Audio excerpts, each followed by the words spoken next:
আইসিসির র্যাঙ্কিংয়ের বড় তালিকায় অনেকটা দিন ধরেই বাংলাদেশের পতাকা ধরে রেখেছিলেন সাকিব আল হাসান। ক্রিকেটের সব ফরম্যাটেই অলরাউন্ডার তালিকায় সাকিব আল হাসানের নামটা থাকতো সবার উপরে। সম্প্রতি টি-20 ক্রিকেট থেকে অবসরের পর তার নামটা সেখান থেকে সরিয়ে নিয়েছে আইসিসি। টেস্ট ফরম্যাটে তার অবসরের কোনো স্পষ্ট ঘোষণা এখন পর্যন্ত আসেনি। তবে আইসিসির বিস্ময় জন্ম দিয়েছে ওয়ানডে র্যাঙ্কিং থেকে সাকিব আল হাসানের নামটা সরিয়ে দিয়ে। সবকিছু মেনে নিলেও এখন পর্যন্ত সাকিব বাংলাদেশের হয়ে ওয়ানডে ফরম্যাটে কেবল নিজেকে ধরে রেখেছেন। যদিও আইসিসির অফিসিয়াল ওয়েবসাইট থেকে র্যাঙ্কিংয়ের পর্দায় তার নাম নেই। বাংলাদেশি অলরাউন্ডারের নামটা সেখান থেকে দেখতে না পেয়ে অনেকে অবাক হয়েছেন। অবশ্য আইসিসি সাকিবের নামটা র্যাঙ্কিং থেকে সরিয়েছে নিজেদের নিয়মের কারণেই। এক বছর কোনো ম্যাচ না খেললে নাম ওঠে না আইসিসির তালিকায়, তাই সেখান থেকে সাকিবের নাম সরিয়ে নেওয়া হয়েছে।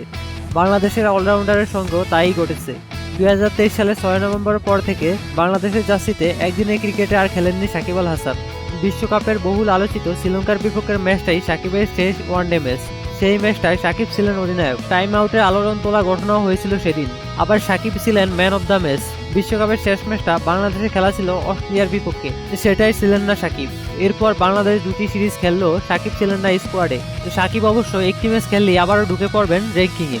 এই মুহূর্তে ওয়ানডে অলরাউন্ডার তালিকায় যথারীতি শীর্ষে আছেন মোহাম্মদ নবী, 2 আছেন জিম্বাবুয়ের সিকান্দার রাজা, 3-এ আরেক আফগান রশিদ খান, 4র্থ স্থানে বাংলাদেশের মেহেদী হাসান মিরাজ।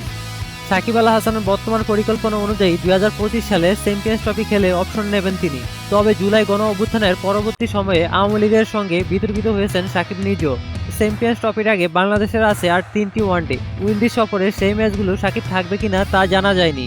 সেক্ষেত্রে দুদুল্যমান চ্যাম্পিয়ন্স ট্রফিটি হয়তোবা শেষবারের মতো দেখা যেতে পারে সাকিব আল হাসানকে। প্রতিদিন সকল ধরনের খেলার খবর পেতে আমাদের চ্যানেলটি সাবস্ক্রাইব করে রাখুন।